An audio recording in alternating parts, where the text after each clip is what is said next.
All right, here we go. Quiet! Roll 'em! Alita Battle Angel was directed by Robert Rodriguez and produced by James Cameron, and is the adaptation of the Japanese manga Gunma, who was originally created by Yukito Kishoro. In 2000, James Cameron bought the rights to this manga and wanted to make a movie ever since. Now, in 2003, he wanted to start production on this film, but then he got holed up and started doing Avatar. So now we finally got this movie. This really feels like a true animated movie. And this movie stars Rosa Salazar, Christoph Waltz, Jennifer Connelly, Mahershala Ali, and Ed Skrein. Rosa Salazar, who plays our main character, Alita, and she did a completely motion capture performance, and she really did a great job. I mean, her acting is really phenomenal in this movie. I really liked her a lot in this movie. I can't wait to see more stuff with her. Christoph Waltz was a fun character. He's like this scavenger junk hunter who goes through this junkyard and collects different junk to fix people up. And this is, of course, where he meets our main character and gives her a new body.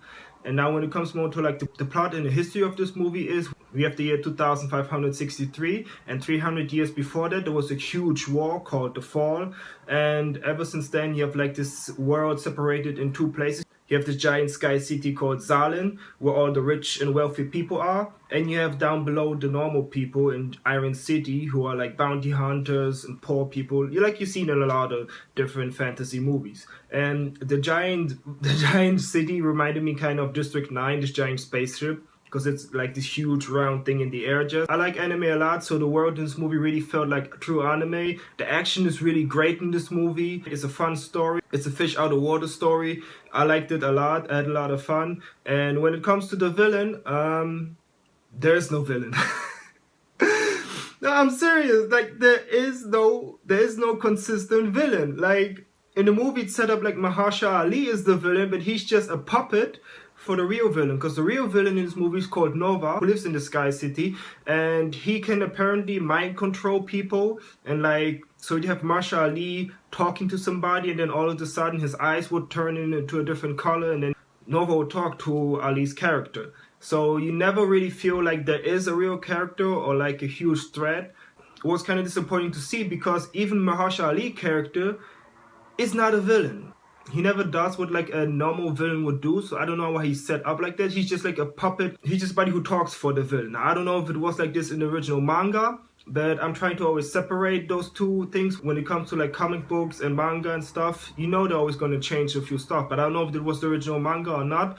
But if it was, then it was faithful. If not, then I must really say it felt kind of weird. Like there were no kind of like real stakes for our character to really go through, because she's the strong character who can kick a lot of ass. You never have her going up against like a serious threat. And they're also planning to do more movies in this franchise. We can clearly see they're building up stuff for a sequel. So I think they're gonna show the villain of the real villain being the second movie, because there are literally only 2 shots of the main villain in the entire movie.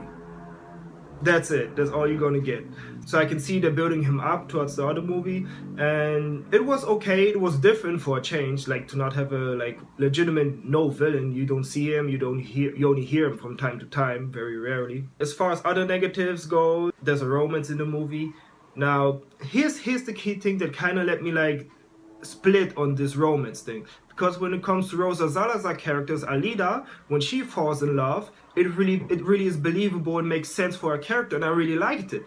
But the guy who plays like the love interest is the typical you've seen in movies 1,000 times. Hey, you new and cute, let me show you around the city, this is my favorite part, I dream big, you know, like I'm a big dreamer, one day I'm gonna go up there, and but then no, he does some shady stuff, and then conflict rises up. So yeah, that was like my main negative, is that character. He was, in my opinion, really poorly written. The acting is sometimes a little cringeworthy. It's like, we've seen this so many times, and I was sad to see, because from her point of view, like, it's believable that she's in love and everything, but from this other guy's point of view, it's not believable at all.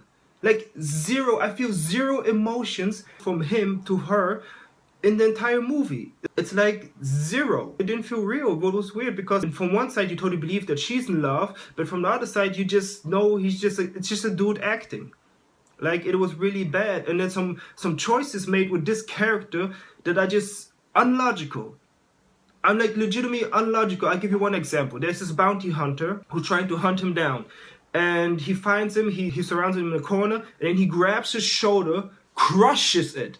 Not like hit him or push him or anything, no. Because he's a cyborg, so he crushes his shoulder, like literally with blood starts goring and everything. And then he manages to escape and does parkour. Yeah, like that. And then he does parkour. Like with no problem or anything. He just jumps from high building and everything. Like his shoulder, like nothing happened to his shoulder. And I'm just sitting there watching him. How? You just had your shoulder crushed by a cyborg with full force. It's probably broken completely, blood going out, and you running through the city like a goddamn superhero. So yeah, that was like my main negative with this movie is this character, and unfortunately he is a big part of the movie. So I really wish they would write his character better, because the acting isn't that great always, and it's a version we have seen countless and millions of times in these kind of stories. So yeah, but other than that, I really had a great time with this movie. It was enjoyable, it was fun, the action is great. It really stayed, Robert Rodriguez and James Cameron really made sure to stay faithful to the manga world. Like you can see the character really looks like original manga, like a real manga character. The world was interesting, they had fun characters, except for maybe one. The world was fun, and I'm excited to see what happens in the sequel. I give this movie a B+.